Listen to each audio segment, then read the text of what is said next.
episode number 123. Welcome to another edition of The Break. I am Derek Eagleton, joined by Nick Eaton, Brian Broaddus, Taylor Stern. We're all live from the SWBC Mortgage Studios at the Star. Today we're getting you guys ready for Cowboys versus Packers. That happens this Sunday. The kick time is 3:40 p.m. Central for those of you in the Dallas area and for those of you around the country. Hopefully everybody will be able to tune into that game because I think it's going to be a very, very good game, a fun game, hopefully. We'll see how that goes. If they're listening, hold on, sorry. If they're listening to Cowboys Break and then they're not watching the game this weekend, a problem? I think there's a disconnect. Probably so. Go ahead, sorry. Exactly what I was going to say. She stole the words out of your mouth. In a different We're so connected. way. I was just saying, I doubt anyone's listening to us and not watching the game. Unless they can't watch the game. They'd have to be like out somewhere where they have to be. No. If you have work, you have work. Some people have to work. Sick? Yes. Yes. I don't know. There's probably some weddings though, or something. There's somebody scheduled a wedding or something like that. Doesn't that make you mad? They don't know enough about what's going on in the sports world. Of course, you could say, well, Cowboys are 4-12 last year. They're really going to make the divisional round of the playoffs.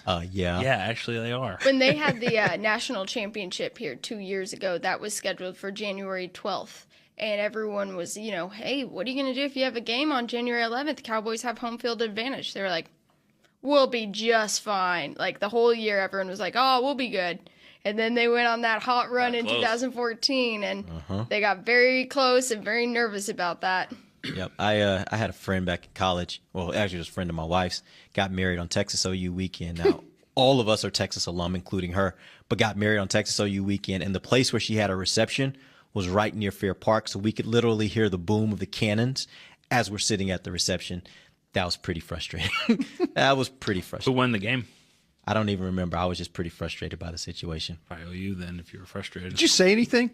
And you're kind of. I said something to my wife. You're kind of one of those guys that doesn't let things just kind of slide. Well, I said something to my wife, and I just kind of mentioned it on the slide. You don't mess with the bride on her wedding day. Yeah. But I was just kind of like, oh, wow, cannons. I wonder what that's from. Just kind of throwing these hints like, Texas OU is playing right now, right? But sure. Cannons. All right, let's talk Cowboys and Packers. First, we'll start off with the injury updates. For the Cowboys, there really isn't one. It sounds like they're as healthy as they've been all season. I don't even know if the first game of the season they were this healthy. Pretty much nobody is out of practice at this point, right? Yeah, I mean, of the 53, I mean, you got your guys that are banged up, that are on injured reserve. Lyle Collins, it doesn't look like he's going to come back this week, but he may be for the next week. But Jeff Swaim, Tapper, those guys like that. But for the guys on a 53, you're going to have 53 healthy players. Relatively healthy. Right. They all got for this time of the year healthy, right? So Yeah, the good news and what he said, if you're a fan of Lyle Collins and the team goes on, that maybe next week you see them make some type of a roster move. But yesterday was the first day that we actually heard about Lyle Collins practicing, not just being on the side with trainers and wait staff. He was actually physically running scout team reps, playing some guards. So yeah, if you're a Lyle Collins fan, at least now he's back on the field, and you can talk about him potentially, if the team were to move on, that maybe he could be a guy that they put back on the 53. Let's talk about the Packers. We find out, I think it was this morning or last night, that Jordy Nelson definitely out. He will not be playing for the Packers. We mentioned it yesterday, kind of how that affects them, but knowing that he's now out, how much of a relief as a guy? Let's say that you're assuming that you want the Cowboys to win. How much of relief is that Jordy Nelson doesn't play? Come on, you've done it all season. I'm not gonna woo because it makes me Be consistent. mad. Woo. Makes me mad Wooed because everybody else. Yeah, that's there's what a I'm lot saying. of people now in the grander media, maybe they're fans of other teams who aren't necessarily in the playoffs, and they're like, if the Cowboys win this weekend, that's not even a fair comparison with the Packers not at full strength. Whatever. Well, when the Cowboys beat the Packers in Week 6, they were without Des Bryant, and no one said anything. So And a rookie quarterback. I was about to say, this whole season is about not having the guy, right? And I've asked Brian many times, how do you win a Super Bowl? How do you get there? Because it's, as we're seeing now, it's not easy, and there's a lot of tests you have to say. And you said something, and I've said it before, you have to be a very lucky team. Yeah. And there have been a lot of lucky breaks. Good and lucky. I don't want to say Good. just lucky, but good and You lucky. have to be talented and have those lucky breaks, and they've had it. That's why they had 11 straight wins, because there were plenty of teams who were without some of their star key guys. Sure. You know what I've said yeah. for 5 or 6 years about this team, and I've compared them to teams like the Patriots, and I think the Steelers were that way. You got to be really good 1 to 53. Everybody in the league, even well, maybe not the Browns, but most teams from their first 8 or 9 players, they've got 8 or 9 really good players. It's the ones that in the 40s and 50s that when you do have injuries, you can put a guy in, you can play Anthony Brown, you can play Kayvon Frazier, you can play Mark Nazatia, you're still okay. That's what a good football team 1-53 is, and doesn't. Cowboys have had just as many injuries as other teams, but they just find a way to go through it. That is the key. I think, Taylor, when you say, the Cowboys have caught teams when they had guys out, think about this. In this season, here are the games that you had, here are the players that you had missing at certain points of the season. Your left tackle, your quarterback, your top wide receiver, your top pass rusher, your top cornerback, 2 of your safeties. I mean, when you start thinking about just the number of players that have missed games, the fact that the Cowboys were not able to win, not only able to win, but able to win consistently throughout the entire season, come up with 13 wins. I don't want to hear anything about another team's injuries because this team has showed you can play through injuries and still be able to win games. Well, and that team, I mean, Jordy Nelson went out pretty early in the second half. Wasn't it the second half? Yeah, I'm that's right, probably yeah. going to get Second quarter or second half? Second quarter. Second quarter. Yeah. So he went out early in the game. The Packers were still able to beat a strong defense in the Giants without Jordy Nelson. They were better in the second half. They were better in the second half. half. So, I still think you're asking, how will this affect the Cowboys and everything? I still think they'll be, a strong team. And Brian will throw all the stats at you. No, if you look at their winning streak, 56 targets, 44 catches. And the next best catch ratio guy it would be Cook, the tight end, with only 18. Mm-hmm. That shows you how much in this winning streak they've relied. That's 5 touchdowns you're taking out of this mix too. To get to his point about team depth, and I think it's a very good one, and you expanded on it. Your 42nd player in this game this week of the 46 they're going to dress is going to probably be Anthony Brown. Think about that. Wow. Think about you're going into a game and you got 46 cats dressed, and Anthony Brown is probably going to be your 42nd most important player on that field.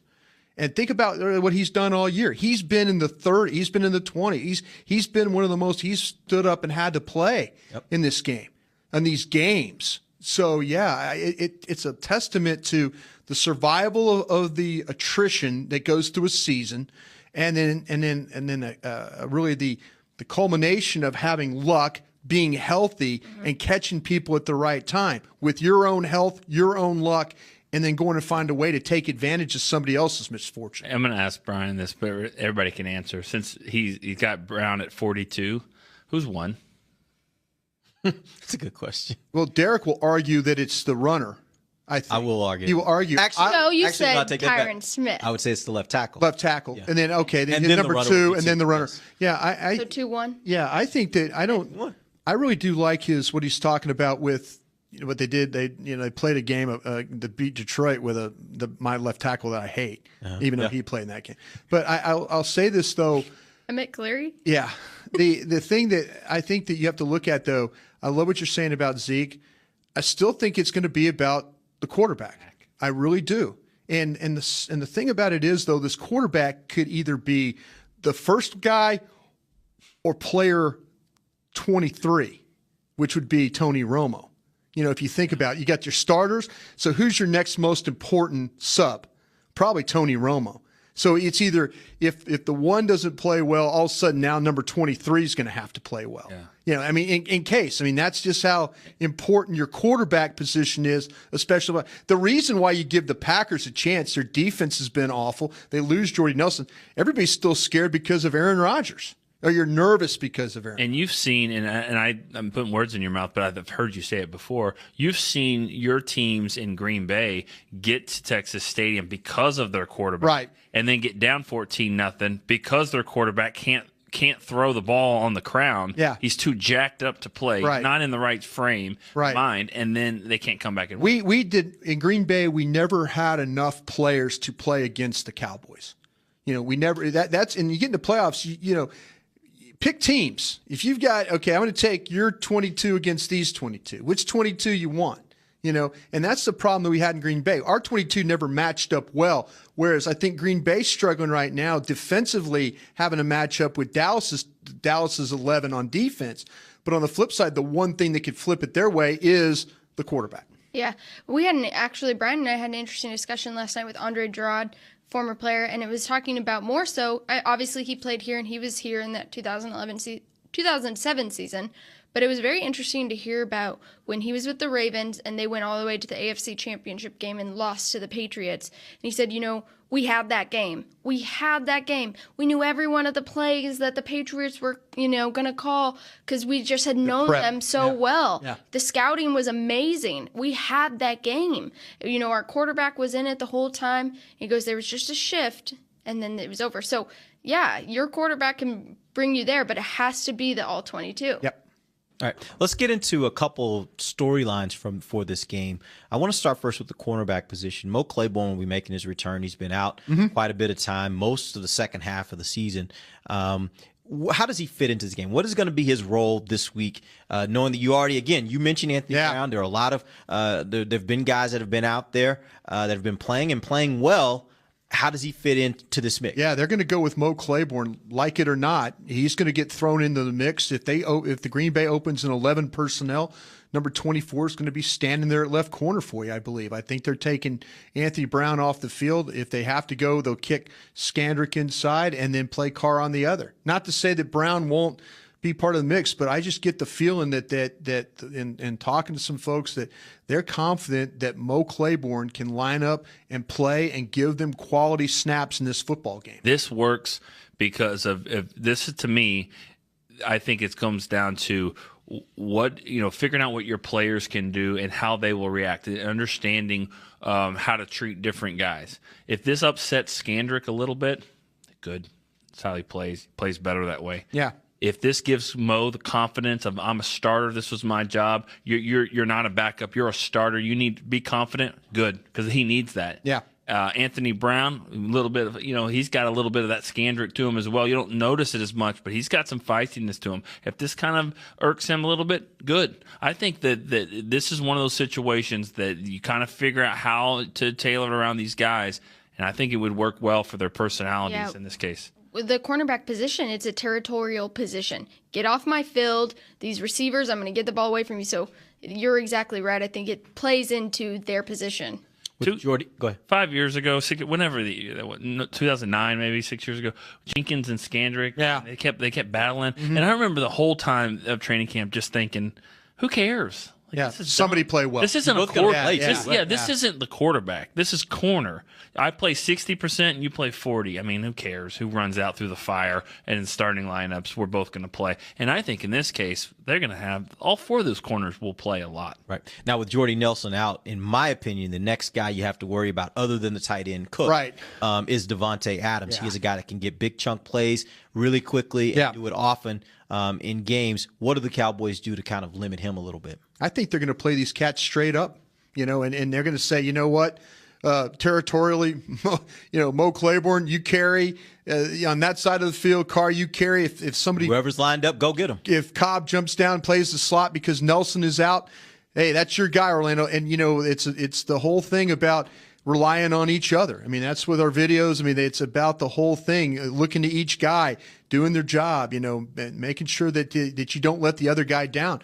But I don't see them traveling. I really don't feel this is going to be a traveling game. I think they're going to say, hey, we're good enough to line up both sides and play these cats and see what we got. Do you think that, like how we talk about Beasley being that guy since they're going to put so much focus on Dez Bryant, do you think that Randall Cobb is that guy for this defense? Like, do you think with everyone kind of saying, okay, now we got to focus on Devontae Adams, they're going to hurt us with Randall Cobb? That's a good point. You've got to watch. I think Randall Cobb could be, if they always like to use the word, the X factor in a game.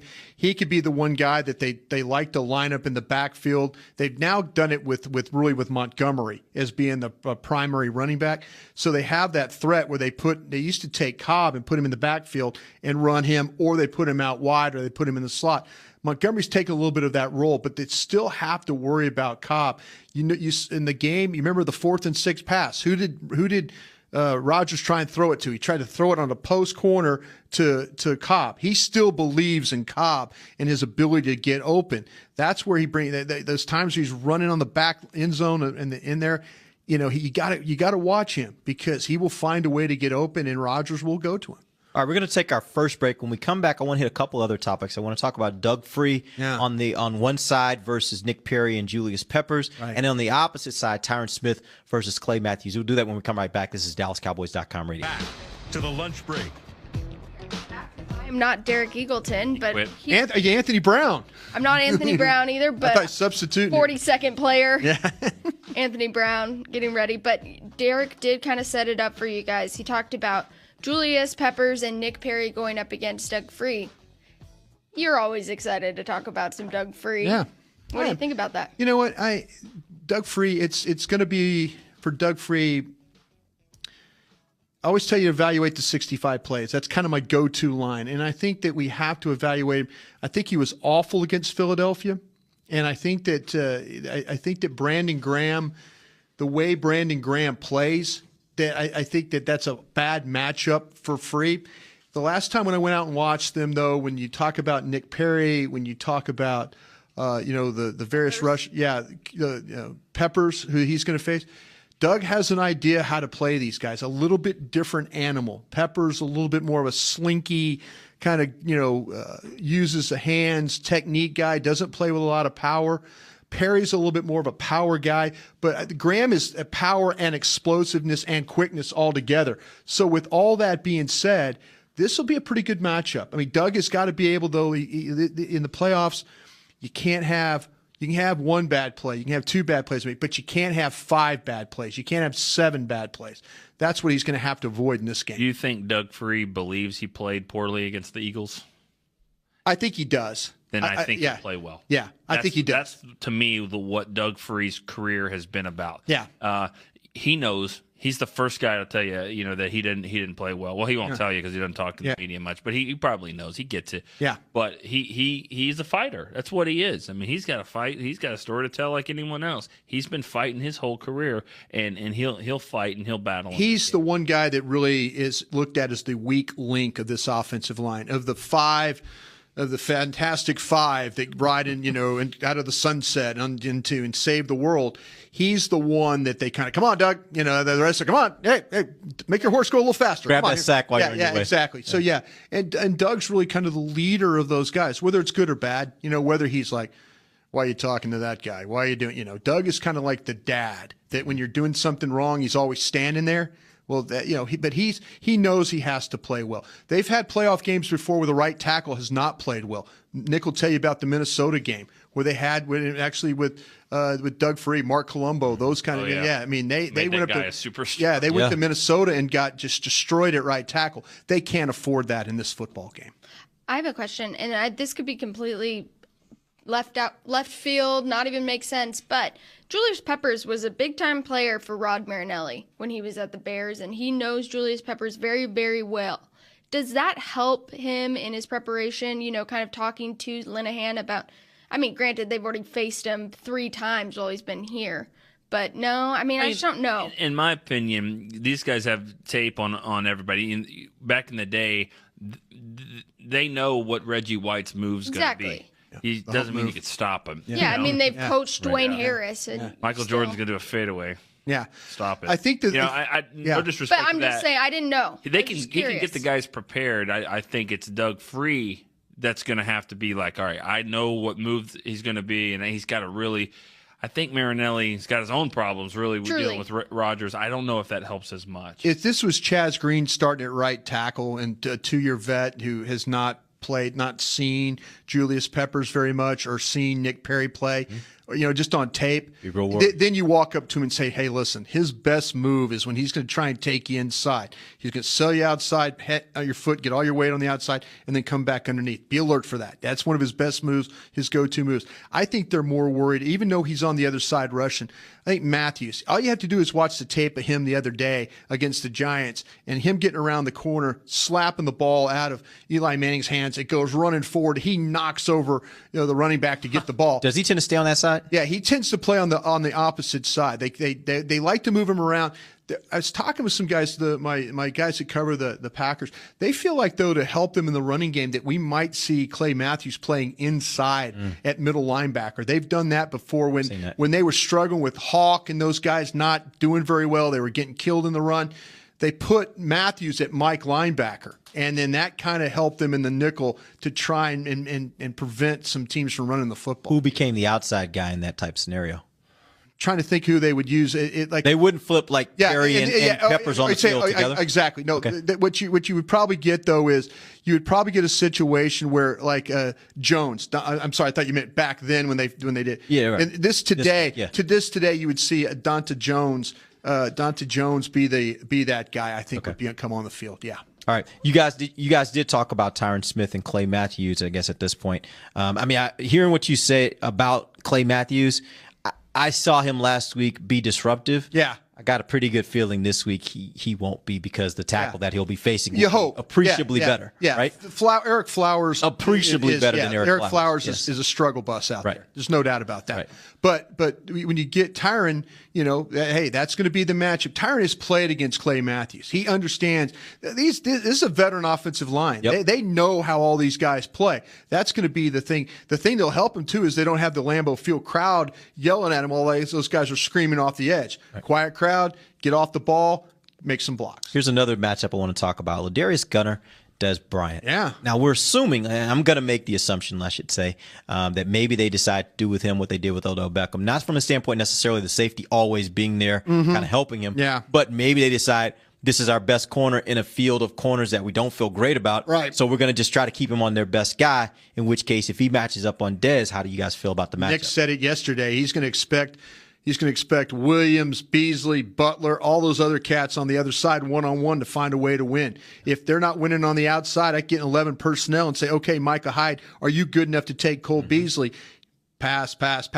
Okay, now things kind of they stabilize. Then you could maybe go back, hit some other routes. So, yeah, they're in a little bit of a hurt of how they want to. And if Dallas comes out and just hammers them in the run, and now all of a sudden it's like, okay, we've got to figure something out. Then get ready for something coming over the top or the deep middle if it's being single high stuff. Go back and watch. I watched some of the game from. It was on NFL Network last night, back in the October game.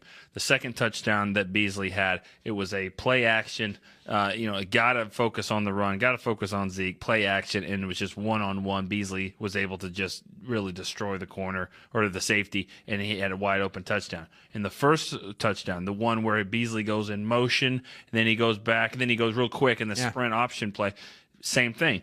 Because of Zeke, you have to play down in the red zone. They pretty much have to play man-to-man because they got to commit that other safety in there, and I think that's going to play dividends again for Beasley, for Dez, for all those corners. They hit him on a read option thing too. So I wouldn't be surprised if you see, and not just in the red zone. I mean, Green Bay's going to have to defend the read option in the goal line, but I think they're going to have to defend the read option in the field. I mean, if all of a sudden it's Matthews and those guys screaming to try and get backside to cut Zeke off from before he gets up the field, that's going to be pull and go, and then it's going to be a 12-yard gain. Get down, huddle up, and let's go. So they've got some issues they're going to have to deal with. All right, we're going to get to some calls. You guys give us a call, 888-855-2297. You can also hit us up on Twitter at Cowboys Break. Let's start first with a question from Twitter. It's always when I'm least prepared because it always sounds like you're ready for it. Let's go to tell you what. Let's go to we do have a phone call. Let's take a phone call. I'm always ready. All right, we have Sebastian from Ann Arbor. Thought maybe it's Horse in Atlanta. Sebastian, what up? Hey guys, how you doing? Good. Happy Friday and Happy New Year. Took a couple weeks off from calling you guys because I had a baby recently, so it was a very happy 2016 for me. Woo! Congratulations, man. Regardless of what happens this year, guys, it's been the most amazingly magical year for me. I've only been here for the Tony Romo era. I love seeing him out there Week 17 against Philly, go down and get the touchdown. But I want to say my MVP this year, right there in that booth, Ken Garrison. True. All the videos that you guys have been putting out, it was a tie between him and Taylor at first, but I had to give it to Kent because the other night he was a little sleepy, and I kept asking myself, when does Kent ever sleep? He does. All you guys' videos are fantastic. Everything you guys have done this year is fantastic. You make us better fans. I remember before I actually started listening to the show a couple years back when Kelsey was on Talking Cowboys, I was like, man, are there any smart fans out here? Because a lot of times you feel alone in your thinking process. People are fanaticizing things. Everything that's happened this year has been great. From Romo going down to feeling nervous to Dak coming in and shining. Very proud of these boys. You know what? I'm going to go ahead and say it now. It's like I predicted what time my baby would be born. We're going to get this game against them. And if we go ahead and get this game against them, I'm going to say we go to the Super Bowl. You guys have a nice Friday. Have a Happy New Year. All right, and congratulations on the baby, man. I'll Love to say hear this. about break babies. I'll say this about Kent. I mean, I know this was serious last night when he was still here and Brian left. Yeah. I If you walked. stay later than Brian, There's a it's problem. pretty serious. I turned around and I looked at him. I go, "Can I get you anything, man?" He goes, "No, I'm good." I'll see. I gotta go. I'll see you in a few hours. Sleep tight. Yeah, If sleep you can tight. Sleep. It's a perfect drop. Sleep tight. Perfect drop. But you know well, what? let's talk about some even more masterpiece today from Kent. Hey, don't have a one-track mind, Kent. I mean, Nick. Okay. You know. Was that your tell you what? No, that's our tell what though. Never mind. To finish this fight.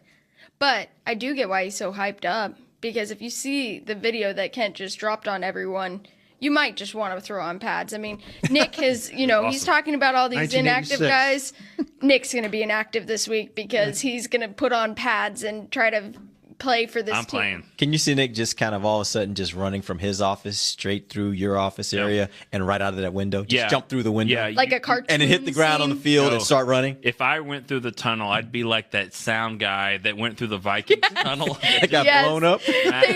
Like Doug Free, we're talking about, like, how will he beat Julius Peppers? And it's like, he just stomped over Nick, so I think we'll be fine. Yeah. He just destroyed Nick. The best part about that video was that the guy got up and he was kind of And he laughing, but broke his glasses. Of course he did. I'm surprised he didn't break everything I think else. his Like, face was all torn up. yeah, he took a nice blow. It's so funny, though, to hear how excited that fan is, because I feel like everyone is. And, like, even Dez. Nick and I were walking over here, and Oh. Dez is, like, screaming, and he's like, I just heard the audio from Kent, like, like... Yeah, Dez was like, he was like, man, I just can't even wait till Sunday. Like- he's like so fired up for this game. Then I just saw a tweet while we were looking. I guess he broke into Sean Lee's media availability, and Sean goes, sorry, I can't keep a straight face. Like, Was the Dez- excitement of everyone else is being felt here. That everyone is just feeling, Yeah. let's go. Let's get to Sunday. I think these players really, really believe they're good enough to take it all the way. I think they truly believe that. Good. And I think sometimes you'll see teams where they kind of give it lip service and you kind of think, well, they might believe that something. I think they will be devastated if they don't win this game. I think they believe that they're good enough and they are the best team and they could win. Darn it, people like them. Dez was saying You know? that they actually had to slow down practice today. Coach Garrett was like, you guys need to tone it down because they were so fired up. They were going so hard that he didn't want them to tire themselves out. Yeah, they haven't played in obviously, 2 on a weeks, Friday. right? But the practice was apparently very intense today, so that's good. This is one of those games where we talk about history doesn't matter and the catch, and it's been shown so many times. This is an instance where it does matter, because the guy that's involved is lets his emotions be known, and it lets that stuff affect him. It affected him last year in a negative way. We talked to Bryce Butler about this, and Bryce was saying that who is he to coach up Dez? But he kind of did. He's like, listen, man. I talked to him. I was like, you got to let that stuff go. We can't worry about it. They're coming here. Don't worry about what a catch is and all that kind of stuff. And he said last year it affected all of us, really. And he says, so this year, it can't be like that. So this is a tricky thing. You want Dez to be at his emotions to be high, but it's got to be smart. He's got to play within himself. It can't be like Brett Favre coming out there and and throwing every pass rocket ball. into the stands. Yeah. Dez has got to control himself, because what we don't want to see is in the second quarter, 3rd and 8, you're like, where's Dez? And he's like, attention media, Dez Bryant is in the locker room getting an IV. I'm like, okay, because that happens. Too hype, yeah. He's got to learn to kind of control his emotions. It's great that he's jacked for this game, but hopefully it's. But I love seeing the enthusiasm. I do too. I'm just saying, Dez is one of those guys that he can go a little bit too much. Let me ask you this real quick. You have something? I'm sorry. No, go ahead. Who has to weather the storm first, the Packers or the Cowboys? And you mean weather the storm of the emotion, the Packers? I mean, the Cowboys have to weather the Aaron Rodgers storm, or does the Packers have to weather the storm of the emotion of the fans, the players? Say Garrett takes the ball and Who's got to weather the storm first, and who's got to do a better job of weathering the storm? The Packers have to do it first because of what you just said. Jason Garrett will take the ball. I don't agree with it at all, but he does it, and he's smarter than me, so that's fine. And he manages more games than I've ever done. But I just feel like you're taking the fans and the towels, you're taking them out of the game because they are jacked up at 3:40. You want to kick off, and they'll be going nuts. Now you're telling them to be quiet. And then the Packers will get the ball to start the second half when half the people are out, not even coming back to their seats yet. So I would go defense first. But since they won't happen, Packers will probably defer if they win. The Cowboys will take the ball if they win. So I think the answer is the Packers have to withstand that first drive of the game. Yeah, and I'm usually with you on the kick or receive. I've come around this year mainly because their offense is so good and so efficient. Making it 7-0. When you can make it 7-0 and you only got 7 minutes left in the first quarter, you get the ball for the first time with 7 minutes left in the first quarter, and you're down by 7. Yeah. And don't go 3 and out. Yeah. And they get back on the field and take it another, 5 minutes, 6 minutes, and score a touchdown or a field goal even. Right. That's what I think this team is so good at, and that's the reason why I've kind of come around. I still get your point, but I've kind of come around on the fact that it puts this team ahead, and when they get ahead, it's hard to beat them. Let me argue this part, though. Obviously, when the teams are going off in the locker room after the end of the first half, you always think, like, who gets the ball? You always hope it's you that get it. If you want to add to the lead or hurry on comeback on this, you want the ball. And also, do you think the Cowboys will score on the Packers? I mean, do you think? Yes. They did. Yeah. Regularly. I think they will. I think they'll score There's no good doubt number there. of points. Do you think the Cowboys will stop Aaron Rodgers? A little bit more of a pause there, and that's my point is. You wouldn't let me get to my answer. Yeah, because you were pausing. My point is that No. let's get that part out of the way. Let's figure out right off the bat. This is the big bad Aaron Rodgers. Let's kick it off to him. Let's let the crowd do its job, and let's go stop him and knock him on his ass. But Let's do do you that not to start the game? But do you not think that there is something maybe to the fact of, again, if Aaron Rodgers gets the ball for the first time with already half Down the first 7, quarter gone and he's down by 7. Cowboys have done their job. They've done their job. Not only that, but that's going to limit a quarter of the game. Yeah, if you saw that Giants game, what you noticed was in the first half, Aaron Rodgers wasn't really clicking. They got going in the second half. If you limit his opportunities, let's say it takes him the same amount of opportunities to get clicking. Well, guess what? By then, he may be down 2 scores. Better not be 6-0 like it was for the Giants. Exactly. That's the point. The Giants needed to score there. If the Giants score and put him in a bad situation, I think that's a totally different game. That's why it's so important. If the Cowboys are going to do this, which all season they've been doing it, and they've gotten away with it because they do. Yeah. They take time and they score. See the press conference today? Jason Garrett wore a red shirt. Nah, it was Navy. No. He's going to take the ball. Right. He's not changing up anything. He's taking the ball. Derek was like, "Did I miss that? No, like, why did I not He's taking see the football. that?" That's okay. I mean, I wouldn't, but everything he's done this year, it just goes back to that the Lions game when it looked like there was a fumble on fourth down, and like, why isn't he challenging this? And you look to the sideline, we're down on the field, and Jason's kind of like, What? And everyone's like, challenge. And so, instead, it's 1st and goal Detroit, like on the 4, and he's like, nah, we're good. And then next play, sack, fumble, they get the ball anyways. He's like, I'm good. I got this. I know what's going to happen. Everything he's touching is right. Yep. All right, let's take our final break. We'll come back. Make sure you get in front of a screen, whether that's a phone or a tablet or a computer screen. Here's the one. We're going to play the big Finish This Fight video that Kent put together. We'll do that when we come right back. This is DallasCowboys.com radio. Ready. The SWBC Mortgage Studios at the Star. You guys just saw the big Finish This Fight video that Kent Garrison put together. It just is a video that's really meant to be kind of a motivational, inspiring type video for fans to get a little more hype than they may already be at this point. And I think it probably accomplished that goal. And just real quick, I want to mention, I know a couple people have hit me on Twitter about this. The voice that you heard there in the second half of that video was a motivational speaker by the name of Les Brown, who was gracious enough to lend us his voice for this video. We were very grateful to him for that because I thought it brought a really interesting spin to this video. That I don't think we've ever done anything really like that because we never really had that kind of powerful voice to use. But I thought it was really well done. Good job, Kent. I thought that was Nick Eatman, Thank you. that was surprising to learn that it wasn't Nick That Eatman. it wasn't Nick? I mean, Brian. Well, Nick's kind of a gives motivational great- speaker, too. He kind of motivates people. I can't get my 18-month-old to not pour milk on the TV, so I can't motivate anyone to do anything. Gosh, but the scenes that Kent was able to put with the words fit so perfectly. I mean, that guy did not write it for the team. He wrote it himself, but Kent was able to just marry it together so nicely. I mean, I've seen a lot of people love that one shot of Zeke licking his lips and the guys, you got to be so hungry. Yeah. And I mean, Zeke is hungry and everyone knows that. And the relentless phrasing and some people stop at the 1 yard line. Don't throw in the towel yet. It's so powerful, and it feels like someone else is saying this to them, but they already know it. They already know what they need to do.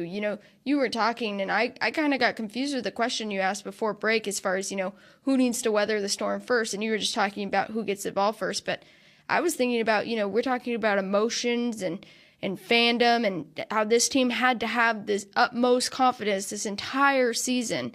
I think that it's harder for the Packers to have the utmost confidence in comparison to the Cowboys, because the Cowboys, from 1 to 53 or 1 to 63, coaches, everybody included, they're buying in.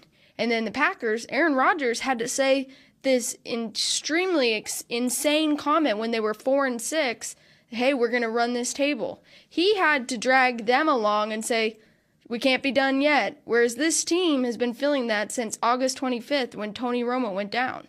Hey, you know what? The Packers, I mean, they got beat by the Cowboys. They've already lost to them. And you can say, all the media people will come out and say, well, that game doesn't matter anymore. That was so long ago. Well, the Cowboys lost to the Giants in week 1, and in week 12 or 13 they played again, and you're like, well, that didn't matter. No, it mattered. The Giants kind of handed it to them just like they handed it to them the first time. Matchups, whatever, it mattered. The Giants had their number, and they stopped a winning streak.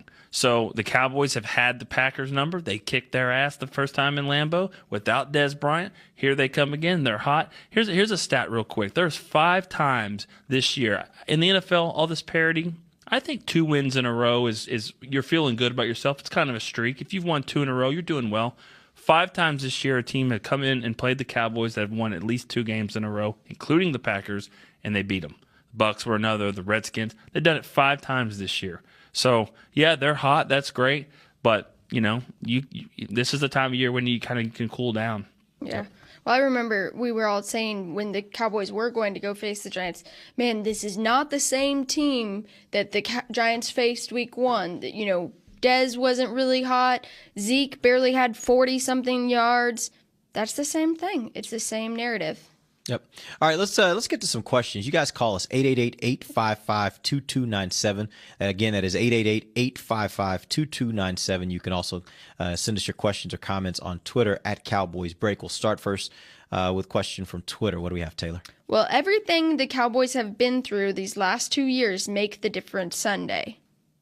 A question, Will? Yeah.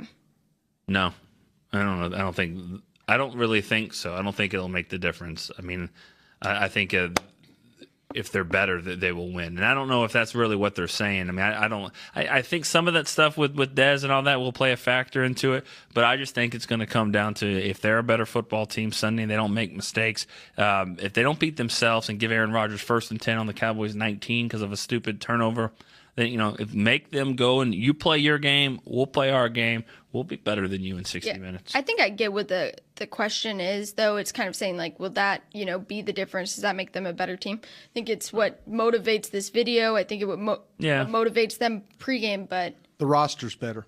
That's what's better. Mm-hmm. They're 1 to 53. Dallas is better than Green Bay.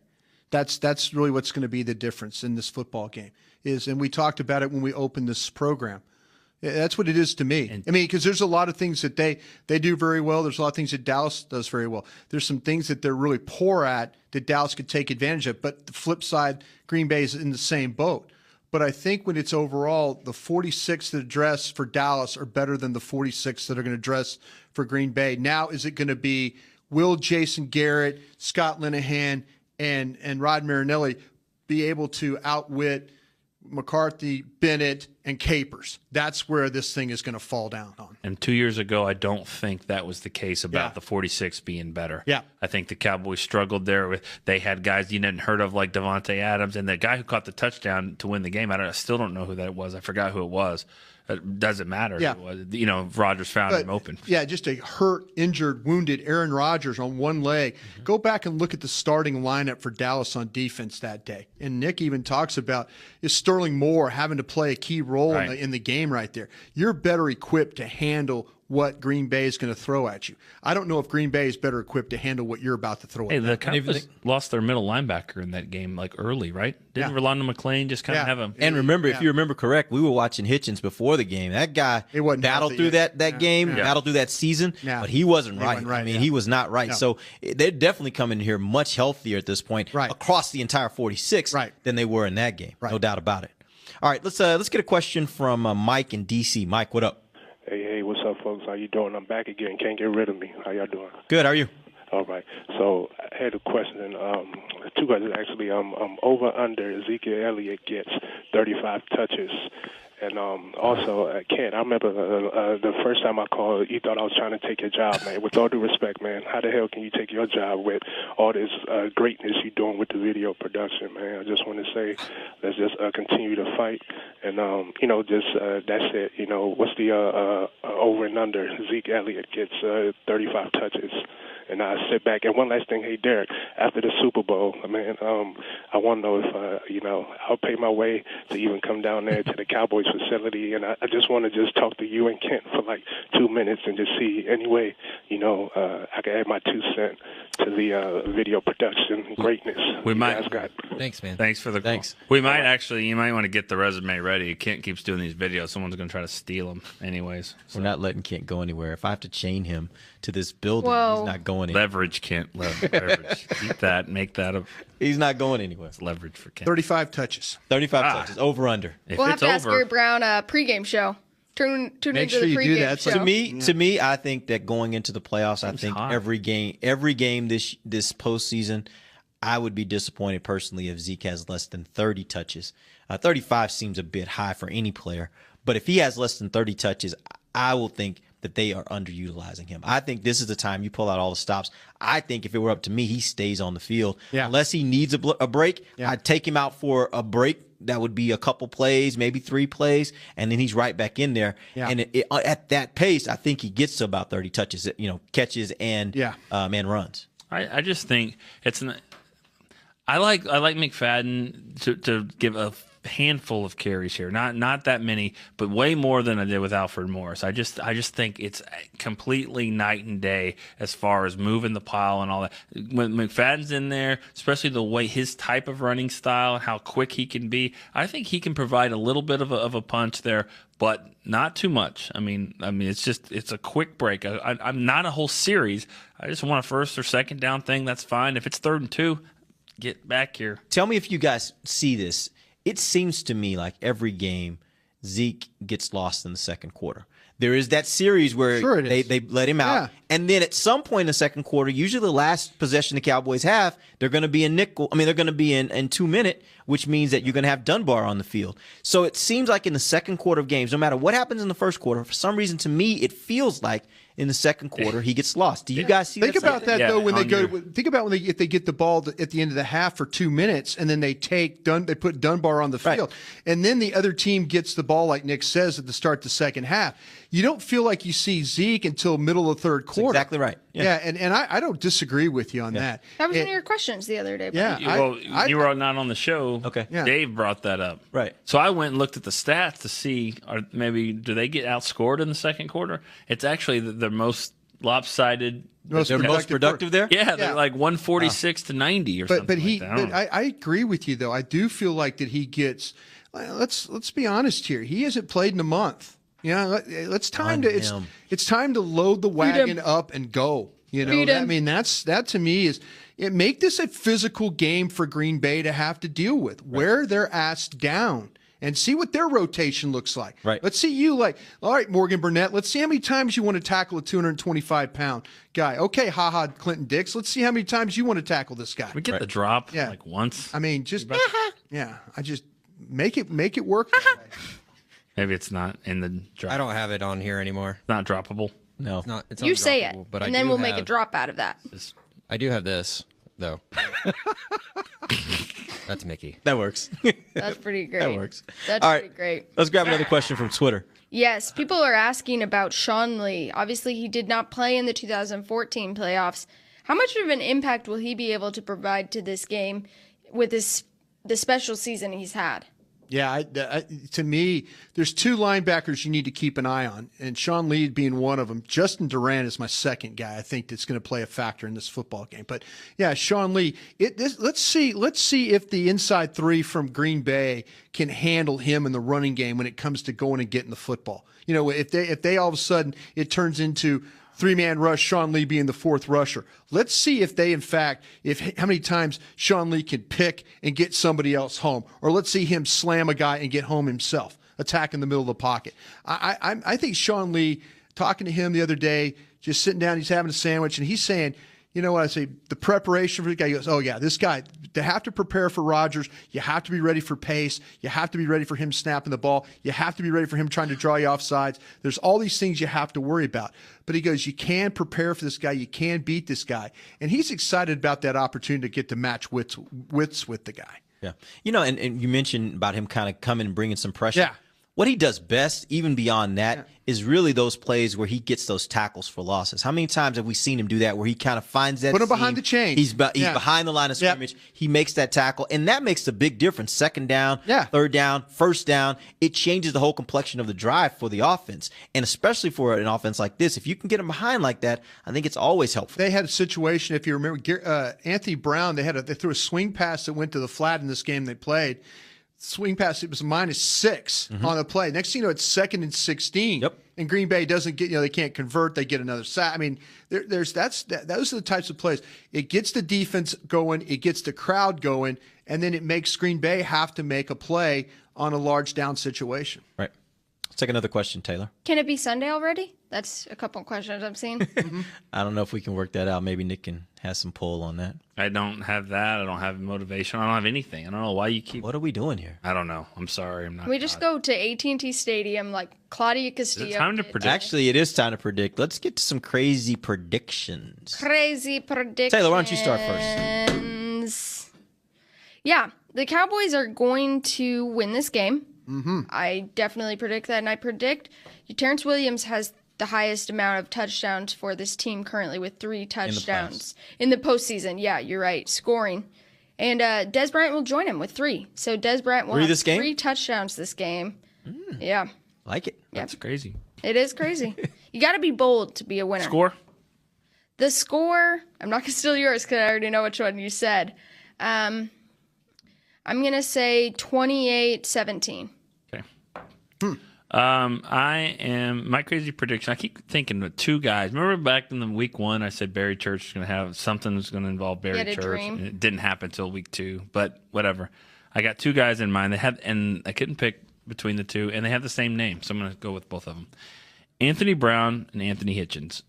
These 2 guys, one of them is going to have a really huge play in this game. Huge play. They're both in a position where guys are coming back at their position from injuries, and so they're kind of the forgotten guy. They're still going to play. They're going to be on the field, pick up a fumble, score or something. Anthony Hitchens or Anthony Brown is going to have a game-changing play here. I think there's no reason, I told you this, Derek, no reason to pick not to pick the Cowboys in this game. They've been the better team all year. They've already beat Green Bay. They know how to stop a winning streak from another team. 7 in a row, that's great. They had 11 in a row. They're better than them. They're at home. They've got their best player back. They should be able to win this game, and I think they win 37-24. All right. Brian.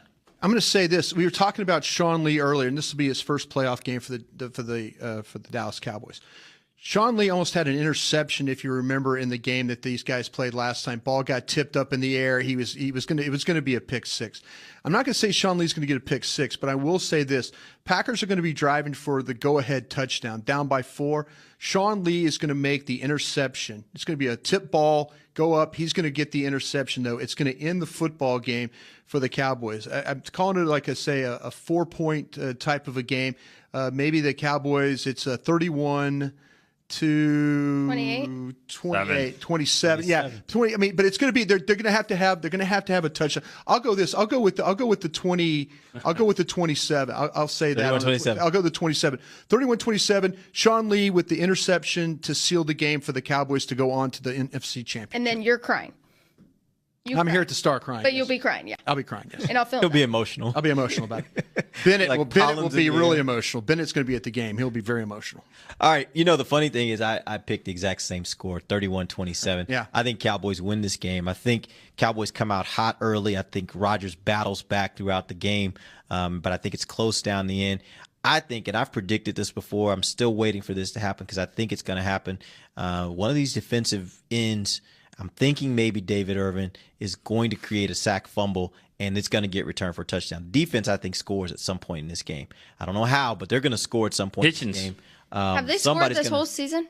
I don't think so. No. Have they had a so. defensive touchdown? They had a guy. This is they the had time. one- Yeah, Time. I think one of these defensive guys is going to score. Could even be Mo. I think one of these guys on defense is going to score a touchdown this week because I think that's also how you beat a team like this. That's a high-scoring team. Sometimes you got to take the ball from them and score with it, and I think that's going to happen. I really do think. Non-offensive touchdowns are huge. Yep. All right, guys, we appreciate you joining us. We cannot wait to be back on the air Monday. We'll tell you what went right and what went wrong for the Cowboys this weekend. Cowboys take on the Packers, 3:40 Central Time here at AT&T Stadium. Till then, for Nick Eatman, Brian Broaddus, and Taylor Stern, I'm Derek Eagleton. This has been The Break, live on DallasCowboys.com radio. This has been a production of DallasCowboys.com and the Dallas Cowboys Football Club. How about this,